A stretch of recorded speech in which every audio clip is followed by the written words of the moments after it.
Preamble. All praise and thanks be to Allah, and all peace and blessings be upon Muhammad, the best of humankind, and upon his household, the guides.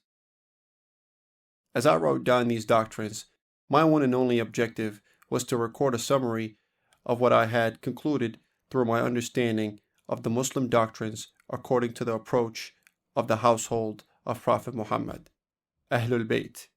I have recorded this summary without using proofs and points of evidence or supportive texts reported from the holy imams in most cases, so that a beginner, a student, and a scholar will avail themselves of it. I have entitled it, The Doctrines of the Shia, al-imamiyyah. By Shia, I mean the 12er imamiyyah Shia in particular. In 1363 AH al-Hijri, I recorded these papers in an effort to deliver them as regular lectures in the College of Muntada al-Nashr for religious studies so that I could use them as a preamble for the higher level of researchers of theology. At that time, I succeeded in delivering many of these papers without preparing them in book form for publishing and public reading. Consequently, I ignored these scattered papers just like many of the lectures and lessons that I used to write down under these circumstances, especially the ones pertaining to doctrines and theology.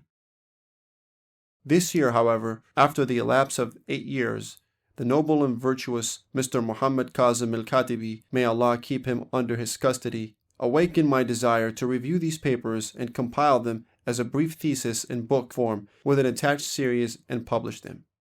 The need arose when many accusations were being leveled at the imamiyyah Shia, especially by some modern writers in Egypt and other countries who were using their pen to wage war campaigns against the Shia and the doctrines of Shiism, owing to their ignorance or pretended ignorance of the religious methods of the household of Prophet Muhammad, Ahlul Bayt. They united their efforts to abuse the truth and publicize ignorance among the readers of their books in order to sow dissension among Muslims, arouse rancor and malice in their hearts, and even set Muslims against each other. A well-informed person cannot neglect the urgent need for approximation between the opposing Muslim sects to bury the rancor, especially in the present times, even if we cannot unite them and bring them under one pen.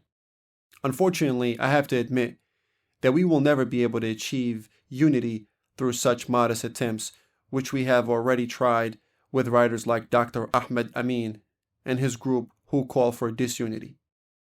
Our demonstration of the doctrines of imamiyyah Shia has not increased anything except stubbornness in such writers, and our drawing their attention to the truth has not increased anything in them except obduracy in wrong.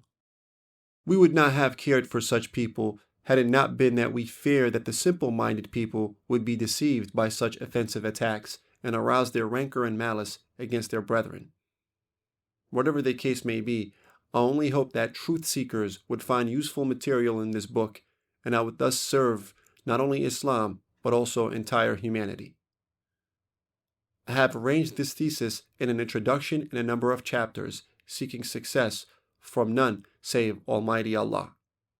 Muhammad Ridha al-Muzaffar, Holy Najaf, Iraq, Jumadi al-Akhirah, 27, 1370, al-Hijri, AH.